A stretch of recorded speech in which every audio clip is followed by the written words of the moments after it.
আসসালামু আলাইকুম বিসমিল্লাহির রহমানির রহিম। প্রিয় শিক্ষার্থী বন্ধুরা, আজকে আপনাদেরকে আমরা যোগের নিয়ম এবং বিয়োগের নিয়মে যে ডিফারেন্সিয়ালগুলো আপনাদের শেখাচ্ছিলাম সেই ধারাবাহিকতায় আজকে আপনাদের দুটা অঙ্ক আমি এখন দেখাবো। এই দুটা অঙ্ক পরীক্ষাতে বারবার আসে ডিফারেন্সিয়ালে। আমাদের ইকোনমিক্স অনার্স ফার্স্ট ইয়ারে যারা আছেন তাদের এই অঙ্ক দুটা খুব ইম্পর্টেন্ট, আপনারা মনোযোগ দিয়ে দেখবেন, ঠিক আছে? আগে আমরা যোগের নিয়ম একটু পার্টিকুলারলি দেখাইছি এবং বিয়োগের নিয়মও আমরা একটু পার্টিকুলারলি দেখানো হয়েছে। এখন আমরা যোগ ও বিয়োগ একসাথে দেখাচ্ছি আজকে। দেখুন এখানে পি আছে, তাহলে আমরা এখানে কি লিখব? ডিপি। এখানে ডান রাইট হ্যান্ড সাইডে কিউ আছে চলক, তাই আমরা এখানে নিচে কি লিখব? ডিকিউ। ওকে, আমাদের এখন ডিফারেন্সিয়াল করব। আমরা এখন একবারে লিখে দিলাম 3q² - 5q বাই ডিকিউ।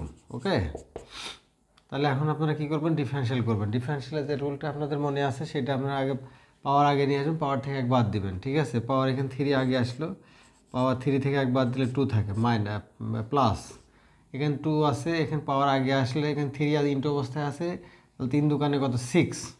এখানে 2 থেকে 1 বাদ দিলে কত থাকবে? 1 মাইনাস এখানে 5 আছে, 5 লিখলাম। এখানে কিউ আছে, এই কিউয়ের সাথে কিউয়ের ডিফারেন্সিয়াল কত? 1 তখন ইন্টু এখানে 1 লিখবো আমরা, তাহলে 3q² plus 6q minus 5 answer. Okay, আশা করি অঙ্কটা আপনারা খুব সুন্দরভাবে ভালোভাবে বুঝতে পেরেছেন। আমরা এরপরে এখানে একটা অঙ্ক লিখেছি, আমরা এই অঙ্কটা আপনাদের পরীক্ষাতে খুব বেশি আসে, আপনারা এই অঙ্কটা খুব মনোযোগ দিয়ে দেখবেন, ঠিক আছে? আমরা পরের অঙ্কটা লিখছি, এটা মুছে দিলাম।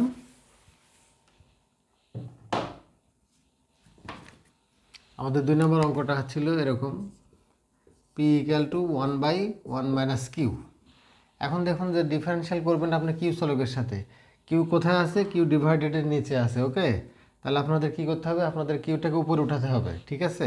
তাহলে আপনারা এখানে p = লিখবেন, এই 1 - q প্লাস অবস্থায় আছে, এটা উপরে উঠালে কি হবে? মাইনাস হয়ে যাবে, 1 - q -1, ঠিক আছে?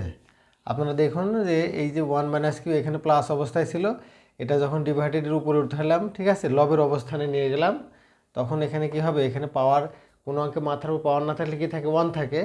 তখন আমরা কি করব? এই যে 1 - q -1 পাওয়ার লিখব। ওকে, তাহলে এখন আমাদের ডিফারেন্সিয়াল ফরম্যাটে অঙ্কটা চলে আসলো। এখন এখানে আমরা কি করব? এখানে আমরা ডিপি, আর এখানে আমাদের কিউ চলক আছে, এখানে আমরা dp/dq লিখব। ওকে, তাহলে এখন আমাদের ডিফারেন্সিয়ালে ফার্স্ট রুল কি? পাওয়ার আগে আসবে, যে -1 আগে আসলো, এখানে পাওয়ার থেকে 1 বাদ যাবে, -q -1 ওকে, এখন পাওয়ার আগে আসলো, পাওয়ার থেকে 1 বাদ গেল, কিন্তু এখানে মূল রাশির ডিফারেন্সিয়াল হয় নাই, তখন এখানে ইন্টু লিখবেন, into 1 - q okay bye DQ. এটা অনেকটা ফাংশন রুলের অঙ্ক মতো আর কি। এখন দেখুন এখানে -1 দিয়ে গুণ করলে এটা মাইনাসই থাকে, ঠিক আছে? 1 - q, এই -1 যোগ করলে -2, এখানে কিউ এর সাথে কিউ এর ডিফারেন্সিয়াল কত? 1।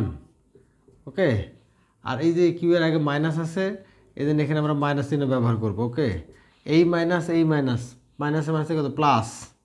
ওকে, প্লাস। তাহলে এখন এইটা মানটা যদি আমরা এখন নিচে নামাই দিই, এটা -1 নিচে নামা দিলে কি হবে? 1, এই যে 1 আমরা 1 লিখলাম উপরে, এই মাইনাসে প্লাস হয়ে গেল, এটা -1 আছে, এটাকে নিচে নামা দিলে প্লাস হয়ে গেল, 1 - q² অ্যান্সার। ওকে, এই অঙ্কটা আপনাদের খুব ইম্পর্টেন্ট, আপনাদের পরীক্ষাতে বারবার আসে, আপনারা অঙ্কটা করবেন। ততক্ষণ ভালো থাকুন, আল্লাহ হাফেজ। আমাদের পেজটাকে অবশ্যই আপনারা ফলো করবেন এবং ভিডিওগুলো শেয়ার করবেন।